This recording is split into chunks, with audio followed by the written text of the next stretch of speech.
Giant spiders in Dungeons & Dragons, overdone or not done enough anymore? Well, depends on your game, it depends on how long you've been playing. But giant spiders have a lot of usage, so we're going to talk about tactics of how to kill your party with giant spiders.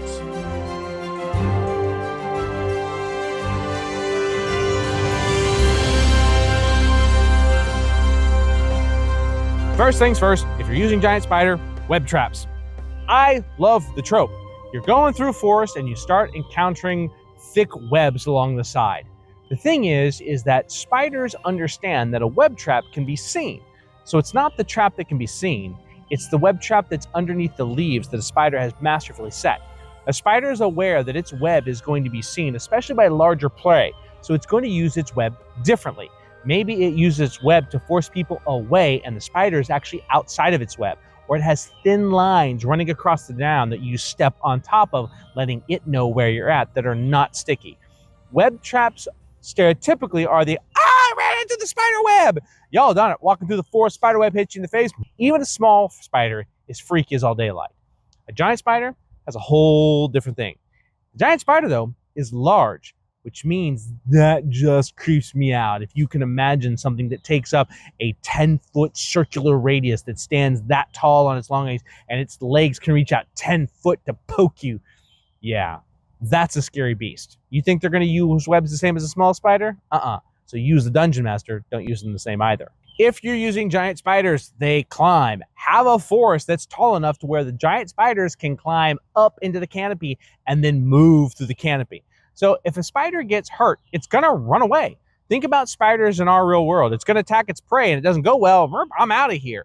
It's a great way to telegraph how dangerous the place is. Doesn't have to kill the party, but it can set an entire party on edge. You can take and actually have that horror style atmosphere by introducing a singular giant spider.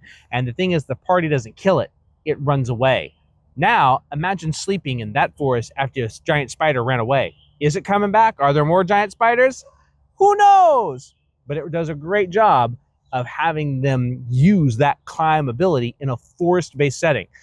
Or what about in a village-based setting where giant spiders will come into the village and pick up small children and take them away as food? It's an entirely different way to use giant spiders that maybe nobody has ever done before. Spiders that are stealing people from a village with their parasitic venom out of their beds at night.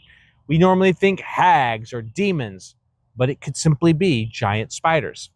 Food for thought on that one. If you're using spiders, dark enclosed spaces are the #1 go-to. It's a great atmosphere. You should use them. But you should also use wide open spaces. Tunneling spiders. Take a spider, give it a tunneling ability, or give it a network of tunnels that it can actually go into. Remember, the stat block is a suggestion. There's lots of very creepy, strange, crawly spiders out there. Take influence, take imagination, take inspiration from all the crazy, absolute ridiculous spiders out there. A tarantula that not only has its bite, but then can throw its quills off of its back like a tarantula. All of a sudden the quills hit and they have a paralytic size. Well, what if it paralyzed an entire party and then went over and got the softest one and drug it away into the darkness? Yes, you can use the dark confined quarters, but you know what else is a dark confined quarter? City slums at night. What about the giant spiders that have hiding places in the sewers that at night come out to get people? I love the idea of putting giant spiders in places that are both familiar and unfamiliar. There's spiders in wilderness. Go in this forest, but there's also spiders in my house too.